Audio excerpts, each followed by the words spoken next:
Okay, well, I assume all of you were at Peter's talk, but just in case anybody wasn't. So Peter, in his talk, he introduced an invariant of spatial trivalent graphs embedded in mainly we'll be thinking about the three-sphere. And again, it's important to emphasize, so they're often called webs in the literature, and it's important to emphasize that the invariant depends on the embedding. So,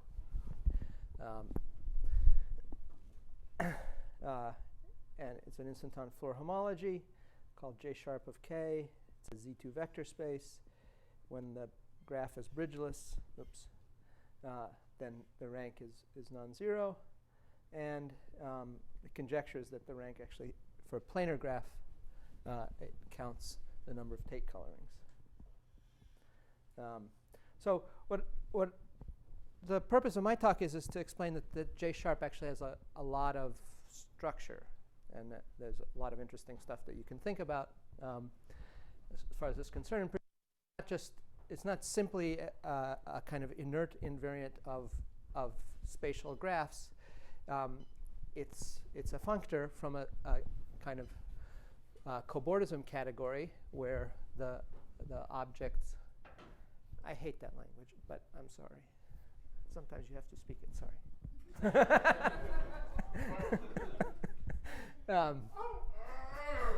And anyway, so where I want to begin with here is that there's a natural four-dimensional generalization of a notion of a web, and the motivation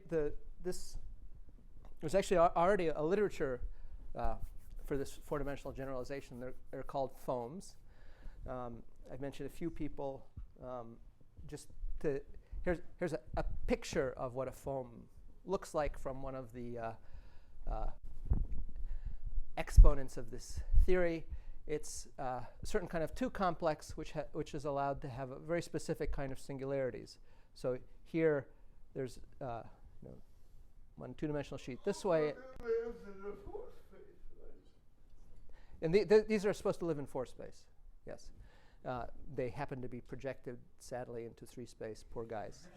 And here there's a singularity which looks like a y times an interval along this edge, which is called a seam. There's another one here. There's another singularity here where, with the local picture, looks like it looks like a cone on the one skeleton of a tetrahedron. So there's a singularity here. There's another one there. And anyway, so often foams have extra decorations, as in this example. They might have coloring, etc. Mostly that's not going to happen for us, but there'll be a little bit of extra decoration that's relevant. So for us, the motivation, the kind of, and at the end of the day, though we started looking at trivalent graphs, what we ended up really doing is gauge theory on an orbifold. So with a very special kind of local group. And that has an obvious generalization to dimension 4 or any dimension. You can look at the group of diagonal plus or minus 1 matrices which are orientation preserving. So in this case, a Z2 cubed subgroup of SO4. And you can look at the quotient. And again, the quotient by this subgroup is homeomorphic to R4. In fact, just a quick way to see that is, of course, if you mod it out by all plus or minus 1 matrices, the quotient space is an orthant, right? So this is a double cover of the orthant. It's just, so it looks like 2 half spaces stuck together. It's R4. Okay, and in this picture, you also see that actually the singular locus, when I think about it in this picture, the singular locus lies in that plane. That's not going to come up again, but that's, if you read our papers, it comes up. But you don't need a specific singularity structure? Well, what we do, and really at the end or beginning of the day, it's really the orbifold, a specific kind of four-dimensional orbifold that we want to look at, and we will often make the kind of when we draw pictures, we'll forget about that and just draw pictures of the singular locus. But when we do our work, it's on orbifolds. So here's a picture of what this quotient space looks like. The schematic picture. There's this points with non-trivial stabilizer. Now, before, the interesting thing that happened was that the three coordinate axes get folded up into this y. The analog of that is now the six coordinate two planes get folded up into six. I don't know why it moves across the page, but it moves a little bit when you do that. You get these six two-dimensional faces which meet along these four edges. So another thing, not going to come up in the talk, but whenever you have a foam, there's a natural four-valent graph associated to it, the union of the scenes. Okay, so the notion of foam will kind of keep getting generalized as the talk moves on. But a foam for us then is it's a four-dimensional orbifold where each point is modeled on R4 mod one of the either trivial subgroup Z2, Z2 times Z2, or Z2 cubed, all acting as orientation-preserving diffeomorphism, as orientation-preserving maps, and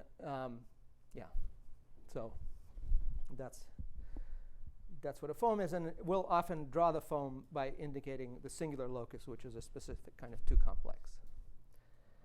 So here's some kinds of things that you might see. So this is two-sphere with a equatorial plane in it, two-sphere with equatorial plane and another half plane in it, maybe a torus with a pair of disks attached. Those are all kind of legitimate pictures of things that are foams for us.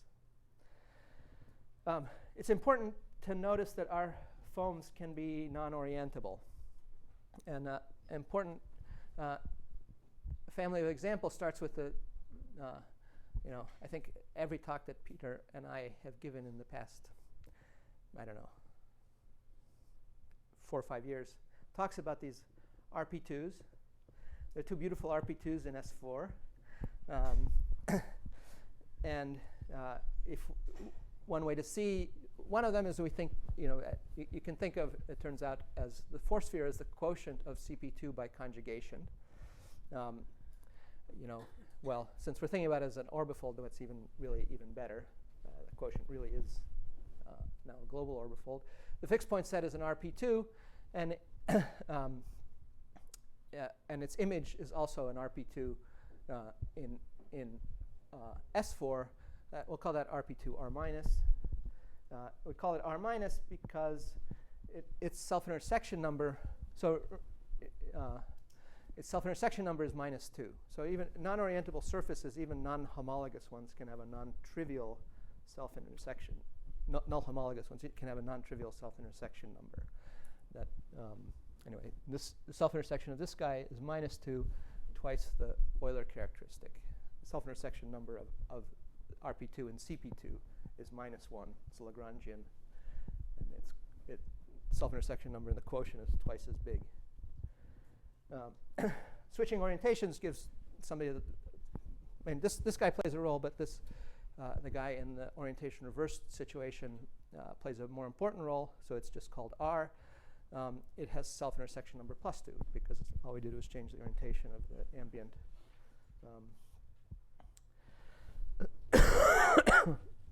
four space, or S4. We can construct some interesting foams starting with that guy. Well, it's already an interesting two-manifold, so it's a foam. Is there a way to picture some, to picture somehow this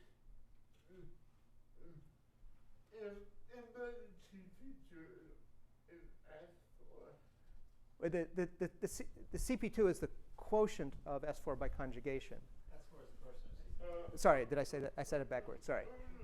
The quotient of CP2 by conjugation is S4. It means picture the RP2. Well, picture. Another description of it is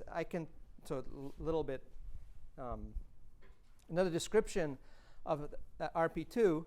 I can think of S4, of course, as the symmetric traceless matrices, 3x3 matrices of norm 1. That, right? Symmetric matrices would be 6, traceless is 5, and then the sphere in that is a 4 sphere. And if you look at the matrices that have a double eigenvalue, that's an RP2. They're determined by one of the, say either the multiplicity 1 eigenspace or the multiplicity 2 plane, which is either a plane or a line in R3. And so that's an RP2. There are two, one where there's a plus, the double eigenspace is positive, and the other double eigenspace is negative. That's a kind of more concrete guy. Okay, so another kind of, so now we have a nice 2-manifold that we can construct now a more interesting foam by starting off with a complex line in a P1 inside CP2. I've changed the orientation, but never mind. It's defined by a real equation. If it's defined by a real equation, then it hits that RP2 and an RP1, and I can look at the quotient. And now, of course, that P1, its quotient under conjugation is a disk. So so what I get is now a foam, which we're going to call phi1, which is made up of two disks. This disk is the complement of the P1, the RP1 inside RP2, and that disk is the complex line quotiented out. And they get glued together in such a way that the boundary of this guy wraps twice around the boundary of that guy. Well, we can keep going. You could take n such lines in general position and take the union and form the quotient, which is now a more complicated and wonderful foam. I mean, unfortunately, it's beyond me to draw a good picture of this. But one thing to notice, the foam phi2 in this series, it has a unique tetrahedral point. So the two complex lines meet in a pair of P1s, which meet at one point, and that point is going to become a tetrahedral point. Okay, so that's foam. So that's what's going on with foams. Get you some picture of that. Now, there's a natural extension of the notion of foam to a foam with boundary, which I won't describe precisely, but there's a picture of what I mean by a foam with boundary. So this is happening in some form. This is supposed to happen. The story can happen in a 4-manifold. Maybe our 4-manifold is S3 times an interval, and then we have this 2 complex that's embedded in it, and the boundary of that 2 complex is supposed to sit inside the boundary of the 4-manifold, and the boundary is supposed to supposed to have some kind of transversality. The boundary is supposed to be now a web. So the tetrahedral points are supposed to be. So there's a tetrahedral point in this picture, if you can understand it here, and the tetrahedral points are supposed to be in the interior of the 4-manifold, away from the boundary. Okay. So is everybody happy with that picture? Very important picture. Right. So the game with these Floor homology theories is that cobordisms induce maps. So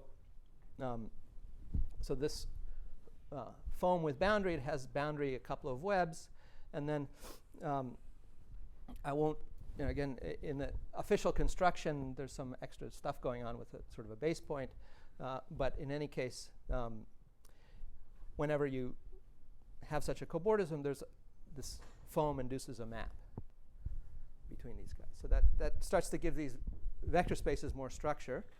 And these maps are obtained from counts of solutions to the anti-self-dual Yang-Mills equations on this four-dimensional orbifold. Well, if you're used to it, then it seems like an obvious thing to do. OK, so that's what foams do for you. Now, as I mentioned, in the literature on foams, the foams are often equipped with extra data, typically associated to the faces. Here, the only thing we're going to add is we're going to allow foams that have dots on the faces. There's a foam, same foam as before, but now it has some dots on the faces.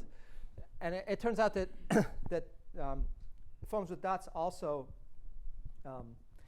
induce maps, and the 30-second slogan for the aficionados is what happens is that each of these dots, what they do is they prescribe a real line bundle in this story on the moduli space of anti-self-dual connections on this four manifold, and we can look at moduli spaces of solutions which are cut down by looking at zeros of sections of these line bundles. So these guys give you, or to say it maybe another way, each of these points gives me eventually a one-dimensional mod 2 cohomology class on the moduli space, and I can evaluate that class on the moduli space and induce maps. So that's the game. Now, I want to tell you, just revisit the unknot and the theta now that we know about this. So we know that Peter told us that the rank of the J sharp of the unknot was 3. Well, I can look at sort of trivial foam, just the product foam. But now I can stick some dots on it. And now there's an action of a polynomial algebra on J sharp. So, well, maybe not surprisingly, the most naive thing that you can hope happens. We know, remember, the representation variety for the unknot is an RP2. And it turns out that this action, so that again, for the aficionados, it turns out that for the unknot, there are no vertices, there's a Z mod 4 grading. Because there's a Z mod 4 grading, it's rather easy to show that that cube of this guy acts by 0. There's just nothing for it to hit because of the grading. So, so what that tells you is that as modules over this algebra, the Floor homology just looks like this quotient. So you actually understand it not just as a vector space, but as a module. There's a similar analysis that you can do for the theta web. Each edge, so I look at the theta web across an interval, and I can put a dot on each of the 3 faces. So I've labeled the edge as E, F, G, and then there's an operator corresponding to each of the 3 edges. Okay, and now with a little bit more work, you can show that now these operators satisfy the relations for the cohomology ring of the flag manifold. I mean, it's very simple little flag manifold with very simple little cohomology, but it's a nice fact that you get this stuff going on. So there's this interesting algebra lurking in the background. And yeah, so again, eventually you can, so you can show that as a module, so now a module over polynomial algebra and 3 generators, and it's just sort of a standard module. Okay? So for those of you who know Hovanov's SL3 story, this starts to look, these computations are very similar to computations that he does in that case, and you can look at his paper and then try and repeat many of the proofs. And then you learn a lot of good stuff. So,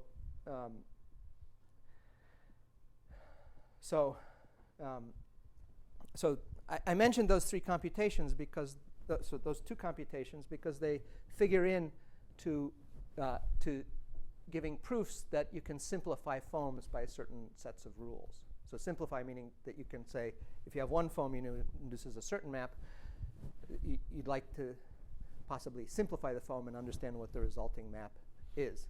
So the simplest example of this is sphere removal.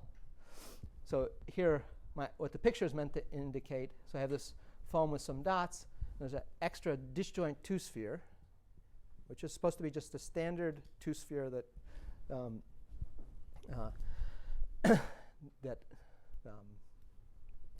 maybe lives in a coordinate chart as just a standard, totally standard two-sphere, and it has a couple of dots on it. And then its action, the action of this foam with this extra two-sphere is the same as getting rid of that two-sphere. Okay. If you put any other number of dots here, the answer is 0. So that's nice. That becomes a little nicer when you observe that there's also a neck cutting rule. So if I have some foam, complicated stuff going on past the dotted stuff. But here I'm supposed to have a cylinder. Well, there's really this picture is meant to indicate that there's really there's a disk that's not part of the foam that meets the foam exactly on a loop that goes around here, and it meets it nowhere else.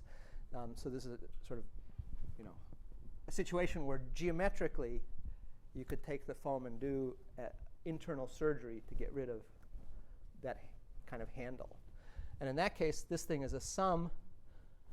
The map induced by a foam like this is a sum of 3 terms, where you put either 2 dots here, no dots here, a dot here, and a dot here, or like that. Okay.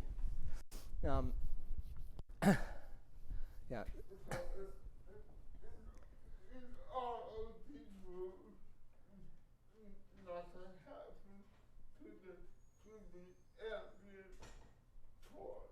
That's right. Nothing's happening to the 4 manifold. These are all rules about manipulating the foam itself. I mean, I still haven't gotten the linguistics in my head of whether I think a foam is actually the whole thing. I mean, the 4 manifold with this complex or just the complex itself. But anyway, but this is just about manipulating the 2 complex. Okay.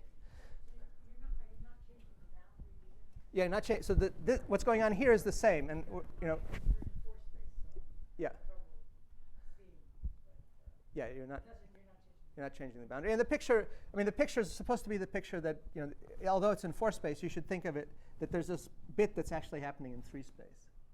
So there's a trivial R factor, which doesn't matter. This is supposed to be a totally standard picture. There's no wonderful, interesting. This loop isn't supposed to be.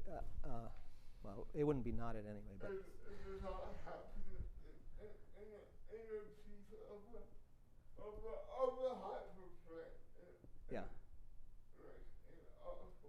Yeah, that's right. And you could think of this as happening inside a 3 ball that's sitting inside a 4 ball that's sitting inside. So, okay. Yeah. Actually, there's another rule which I just didn't have the energy to make. I couldn't find a picture of it. So that there's a dot migration rule.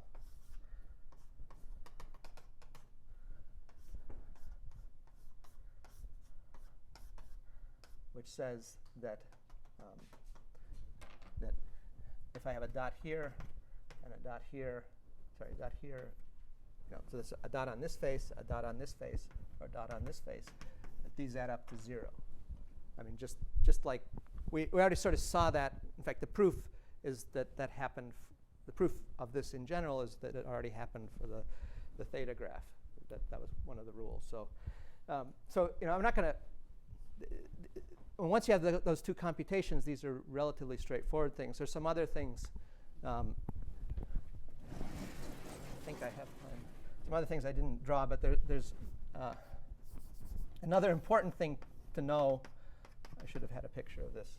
Is if I have this two-sphere with an equatorial plane, if I put two dots here and one dot on the plane, that's one, and it's sort of, it's zero. It's zero unless there's two dots on one of these three disks, one dot on the other, and no dots on the third. Sort of.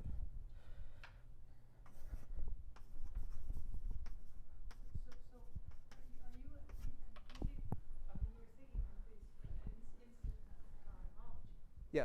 Well, these. So you can think of. So when I say this, I mean that if there's an extra two-sphere with this property, then the map is the same as if I got rid of it. If there's a two-sphere. Yeah.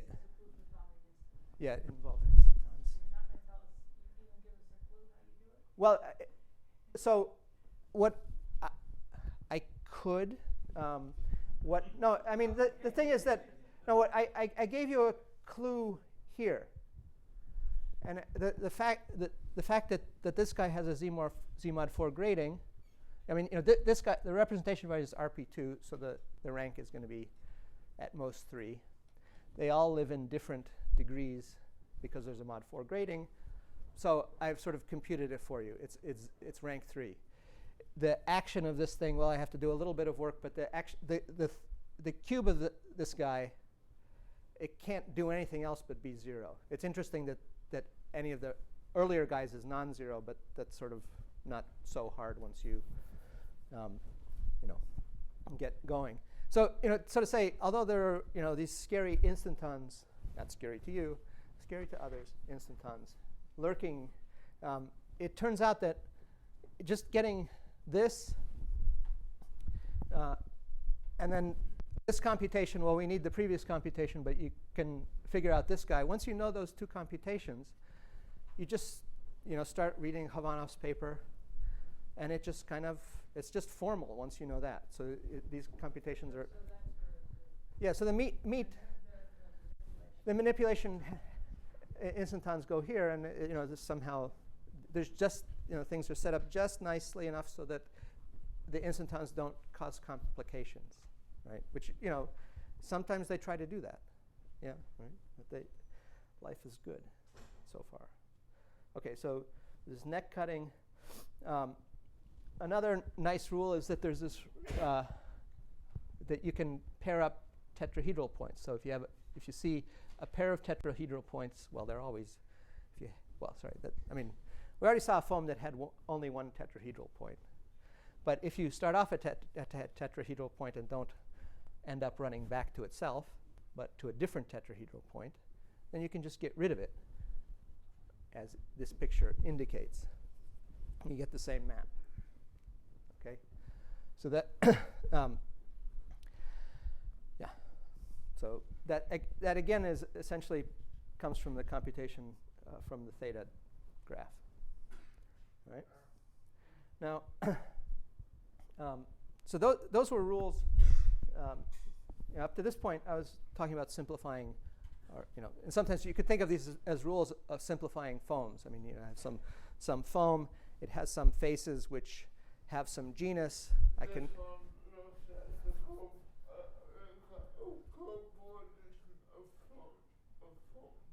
What? Yeah, I know it looks like it because I was too lazy to make these dotted. So, but what you should think of these dark black edges, you should think of those being dotted edges. It's just going off, doing something wonderful, complicated outside here, and whatever, the stuff outside of here is not supposed to change. What happens is just some local move inside this picture, where you replace this picture by this one. Once you do that, you've gotten rid of a pair of tetrahedral points. So you've made the foam simpler in the sense that it no longer has tetrahedral points.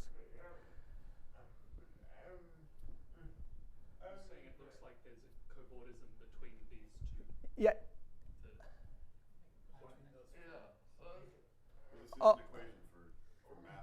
yeah, it's an equation. This is meant as an equation for maps induced by foams, where there's a bigger foam that contains this picture, identical foam that contains this picture, and the maps that those foams with boundary induce is the same. That's what. Yeah, again, all the pictures have to be standard, right? So, right.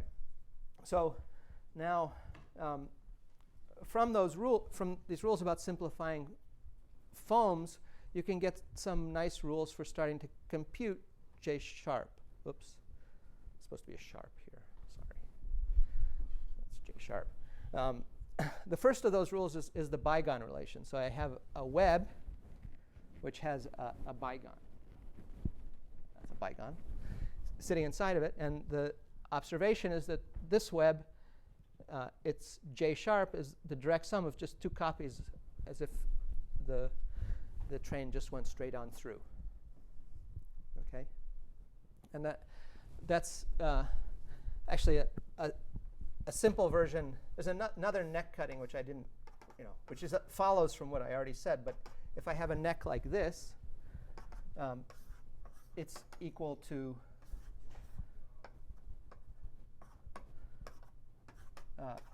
this, and it's easy from this fact. Sorry, you guys can't see. Yeah. So so tree colorings, by the way, satisfy this rule. Okay. Yeah. Probably we didn't know that. Did we know that when we proved it? Probably. I don't remember.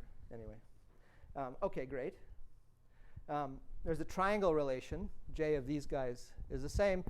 Actually, you already saw part of what the proof of that is. There's a natural cobordism, foam cobordism from here to here, where the triangle shrinks to a point and then just keeps going.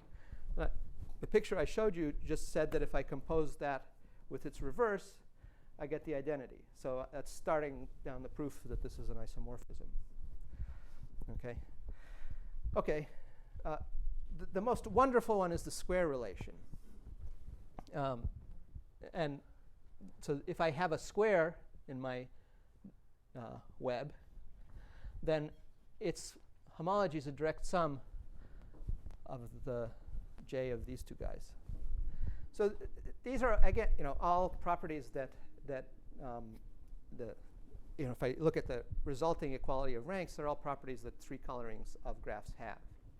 So I'm not going to, again, the proof is that, first you look at Havano's paper and you think, there's a square relation in his paper, we'll prove it by ourselves. And then you do that for a week or two, and then you look at his proof, and then you realize, his proof works, great. So anyway, so a corollary of this is if you, for example, have a bipartite planar graph. So a bipartite planar graph can always be reduced to a trivial graph by one of these three moves, or there's the obvious generalization that if you can reduce your graph to a trivial graph by these three moves, then you know this. So that's one of the bits of evidence for why we believe the conjecture. Bipartite graphs are pretty special, or even these. Anyway, so.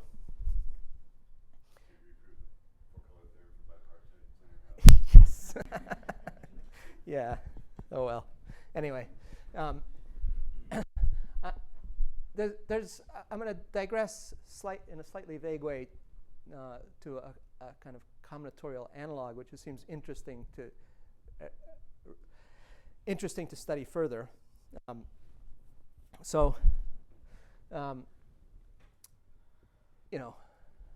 If I have a foam, but a foam, again, possibly with dots, but suppose it only has an outgoing end and not an incoming end. So here are three different foams. This is actually from the proof of the Bygone relation, I think, these pictures. But anyway, I have so I have some foams. They only have one boundary. Other boundaries empty. Then, there's still supposed to be a map, but now it's a map from Z2. The empty foam has its invariant is Z2. Right? So there's a map from Z2 to the J sharp of the boundary web. So there's an element. And it makes sense, so it's interesting to study what elements in J sharp are of this form, right? And you can try to come up with a combinatorial analog of J sharp, which is just look at just formal sums of webs with no outgoing. Sorry, probably I've permuted outgoing and incoming here. So I'm going to say something different than what it says there. So I look at foams that only have an outgoing end. And let's call a foam kind of invisible if no matter, so I have a collection of foams all with the same boundary. Okay? And I want to call their sum invisible if no matter what I cap it off with, now I have a cobordism from the empty thing to the empty thing. So its invariant is a 0 or 1. And I'm going to call it invisible if that invariant is 0. That's hard to compute this often. But and this is meant, this is the empty thing. This is F. Right? So we could try to look at foams. I mean, to get some idea what's going on, we could try to look at foams. Look at foams modulo the invisible foams, or the vector space generated by all foams with one outgoing end, modulo the invisible foams. Now, that's something that's probably, in general, the way I said it, very hard to get your hands on, because if I have a general foam in force space, it's very hard to imagine that you can apply these rules that I've said so far to simplify it. Because now, typically, although there may be some handles in the foam, the loops, those loops might, not bound an embedded disk that's disjoint. Even the loop might be null homotopic, but it might not. Null homotopy might hit the foam in an interesting way and stuff like that. So this is typically very hard to compute. A little more, sensible thing is, and in the context of planar graphs, would be to restrict these guys to. If your graph is planar, then I could restrict the phis to live just in a half space. Then there's some hope of computing it. We haven't sorted this out by any means. That seems like an interesting thing to do. But using these ideas, this is where the lower bound of 58 for the rank of the floor homology of the dodecahedron comes. We can kind of generate enough foams that have boundary the dodecahedron that we know have interesting pairings with, sort of their reflections to see that there's a rank of 58. 58. Anyway, so there's another interesting thing that you can do. So that's sort of what we kind of could learn so far from reading Havanov and those people. Another natural thing to look at is to try and understand whether there are exact triangles in this story. So if I have a web and I modify it in some natural way, are the web's related? So what I'm going to do, here's sort of I'm supposed to imagine webs that are the same outside this gray 3-ball. And inside, one of them looks like this, one of them looks like this, and one of them looks like that. So there are 3 H's sitting inside there. They're sitting inside. If I scrunch these guys all together, what you would see, the loose edges, the loose red, green, red, and yellow. Green, red, and blue edges would form a tetrahedron, and these attached guys would be the 3 guys that go across the middle. But anyway, so I have these 3 foams, so 3 webs, and it gives me a way of kind of,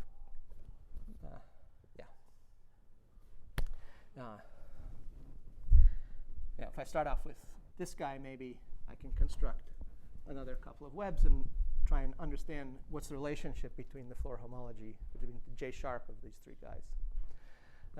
Here's a little more pedestrian picture of it. Now,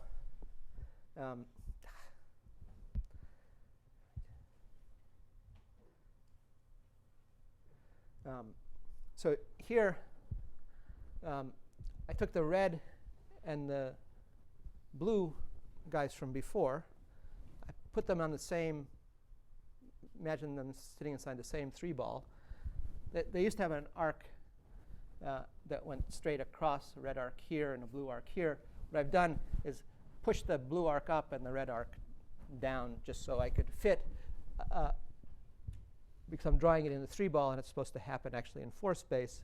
I want to draw a foam that naturally bounds that web at the 2 ends.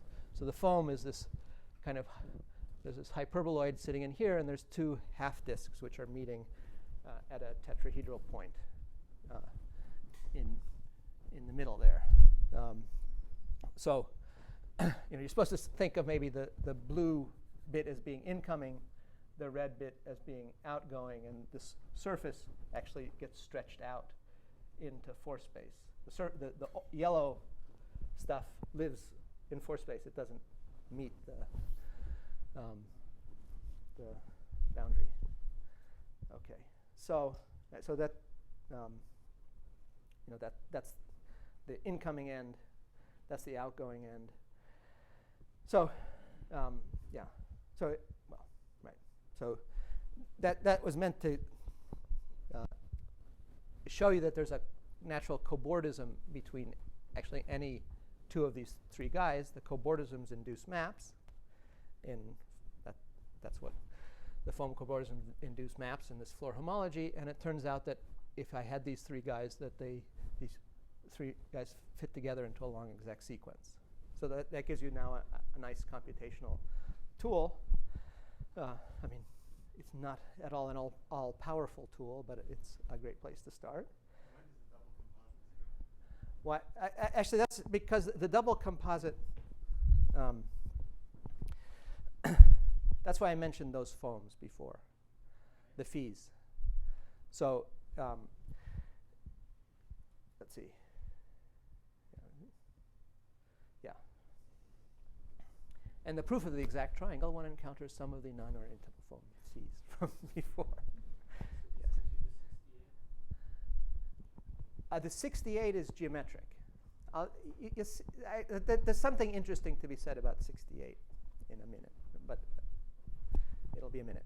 So you encounter some of these non-orientable foams phi n, and sometimes orientation reversals in this story. Here's a picture. You remember that picture. Well, now it's, this is meant to be a different schematic picture of actually the composite of all 3 of these cobordisms. So here's one of them. So there's this, there are these 2 edges, or the sort of free edges. Here's the edge that joins the 2 free edges in the schematic picture. There are a couple of disks that meet at a tetrahedral point indicated thusly. And when you start, when you glue 2 of these guys together, that's the map that we want to see to be 0, right? Well, here, when you glue 2 of these guys together, you see 2 tetrahedral points in that resulting foam. And it turns out that what the foam looks like is it's a connect sum with phi 2 of basically this guy at a tetrahedral point. So, sorry, phi 3. Which one? 3. Phi 3, right? The one, phi 3 has 3 tetrahedral points. The number of tetrahedral points is the number of times that many lines meet. So there are 3 tetrahedral points. If I do a connect sum at a tetrahedral point, so I have that phi 3 has 3 tetrahedral points. This guy has 1 tetrahedral point. If I do a connect sum there, the resulting thing has 2 tetrahedral points. And it turns out to be this thing. I mean, that's only a slight lie. There's an orientation reversal of the 4 manifold that happened there. But anyway, so after some practice, you can get used to these pictures and understand what's going on. They're not, if you're an aficionado, they look like pictures that we've looked at before. They take a little bit more, a little more patience to get used to. But okay, so and then there's and again, there's an interesting story. We use this what I like to call distinguished triangle detection lemma of our friends there, which allows you to prove the kind of exactness that you want in the exact sequence.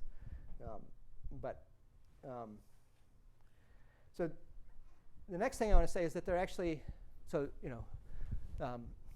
in ordinary knot-Floer homology, we're used to skein exact sequence where if I have 3 knots that are related by this kind of thing, or they could even be webs, but what's going on here that there's typically an exact sequence. Actually, this is where the SO3 versus SU2 gauge group comes in quite strongly.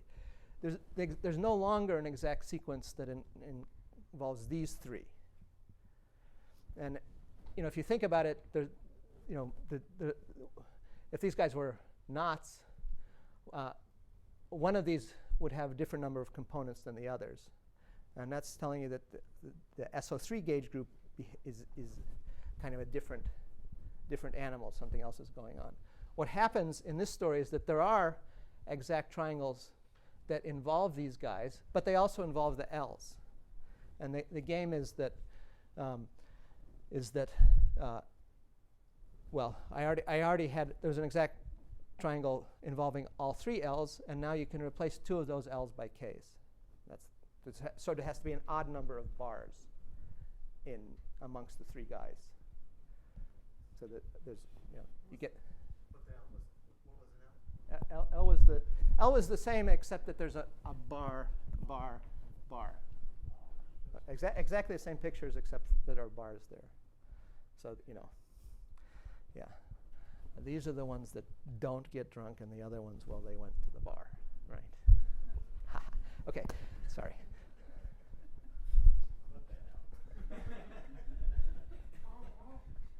Oh my God, it was taped. Okay, anyway, so. Excuse me? So this is like, can you just prove these kind of exact sequences, and would that immediately prove the low exact sequence for the errors? Well, actually, it kind of it turns out it goes the other way. I mean, at least the way it is in the paper. You prove the exact sequence for the L's, and these exact sequences are a consequence because you just kind of throw in you take the L guy and you throw in an extra bar, and then you can use the Bygone and square moves to see that actually those exact triangles decompose into a direct sum of things where you get these guys as the sum-ends. So it's I mean, it's probably the case that any of them. Well, I don't know. Anyway, I don't know. Okay, so they're actually so. So what just happened? I start off with 1 exact sequence, but actually there are 4 that look pretty similar, 4 exact sequences. So what happens? What? Ah, come on. Yes, you do. That's what happens. Now we woke up. Actually, there's an octahedron going on in this story. And the octahedron says, so actually this back face is the original L guy. L1, L2, L1, L3. Oops. Yeah, sorry. Maybe they go up. Do they go in the opposite way? Anyway. It's L2 prime. Clever. Yes. Yeah. Okay. Good. So anyway, this one is like the one from the previous slide. So that's an exact triangle. Well, what are the exact triangles? Now he knows. These are the exact triangles. The back one again is the one that is like the first one we saw, and the other three involve exactly one of these guys and two of the k's. Right. And these guys are right, of course. What else? It's great. These are commutative triangles. It turns out that's where the that's again one of these things from some of these fees that we learn. So great. So you have this octahedron has commutative and exact faces. Now, that starts to kind of,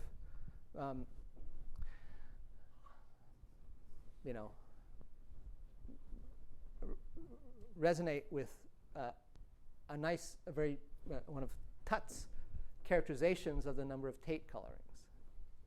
So what Tait said was that the number of Tait colorings is characterized by the following three axioms. The number of colorings for a circle is 3. That seems reasonable. It's 0 if it has a bridge. And lastly, 4. Spanish Inquisition, right?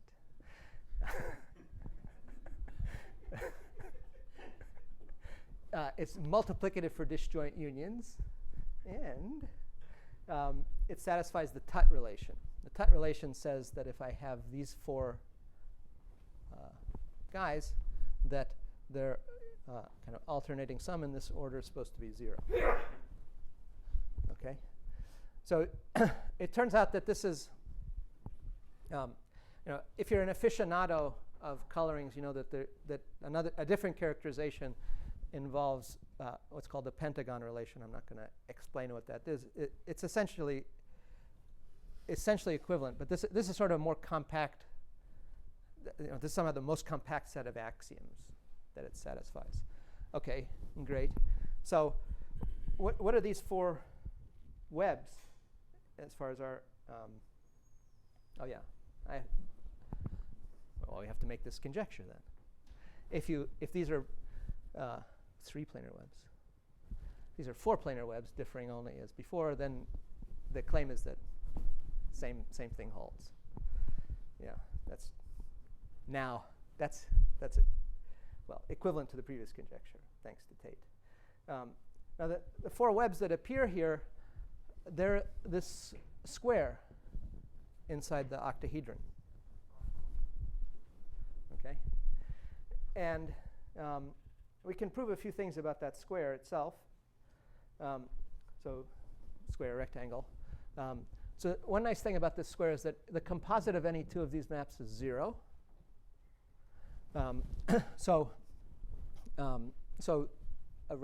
Since the composite is 0, it gives you a differential on this thing. Yeah, what can you do?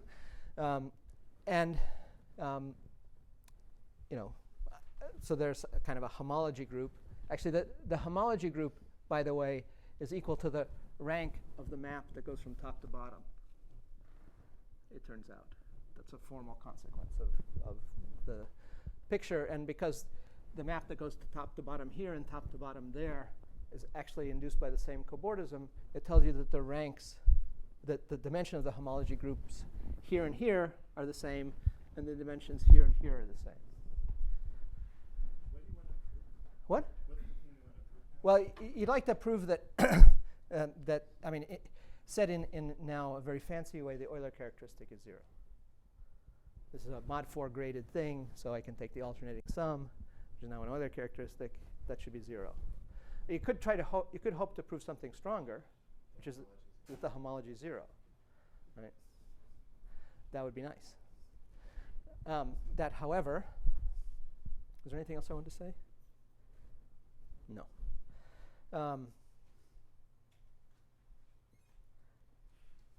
Okay.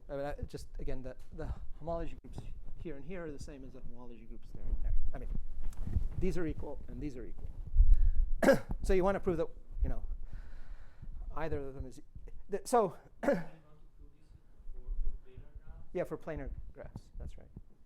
It can't be true in general because it can't. I mean, yeah. So I want to say a couple of things. Yeah. So the Tait conjecture, our Tait conjecture, means that the homology at adjacent vertices is equal because the homology at opposite edges are already equal, right? So you want to the homology groups at all four vertices are the same. That's what another way of stating it. There's a strong Tait conjecture, which would be that the square is actually exact. All the homology groups vanish. And, well, that seemed like a good conjecture for a while until we worked long and hard to try and compute what we could using what we know about foams here. If, you know, this is, again, the dodecahedron. And if I take this guy and think of it as L0, then it turns out that, well, you know, the two, when I eliminate this guy or go that way, well, they're smaller than the dodecahedron, so inevitably they decompose using the previous rules. It turns out that it also, if I switch this guy to this one, well, there's some triangles already, some squares. It turns out it also decomposes. So if you look at this Tait square for this edge of the dodecahedron, the other three members can be simplified by the previous rules. So we know everything that there is to know about them. We can understand them as generated by foams even. So that's very convenient. And, well, then we can compute what this homology group is at the vertex opposite. That takes a few days. And then if you don't have good notes, then a year later, it takes another few more days. And then you get really frustrated because, anyway, but the interesting thing is, you know, because I know the cohomology and the homology at the one vertex, I know what it is at the opposite vertex. The opposite vertex is the one I want to know about. And I mean, that's not all we need to know, but that gives you an upper bound. So from using just foams and this, what we know about this octahedron and the Tait, it gets you an upper bound of 70. So and we, you know, whereas the geometry gives you an upper bound of 68. So it seems, you know, that for a while when we were doing it wrong, we thought we got 68 and 68, and then we thought, maybe things are not so good. But the fact that they're different seems good. I mean, there's some serious, you know, pretty difficult algebra to compute that gives you one number. There's some geometry that gives you a different number. And it makes some, I mean, the reasons that we think it's actually 60 are quite different from this. But you know, just the fact that they're different seems promising. Anyway, I think that's it. That's what we know. And, you know, maybe someday we or one of you will tell us the rest of the story.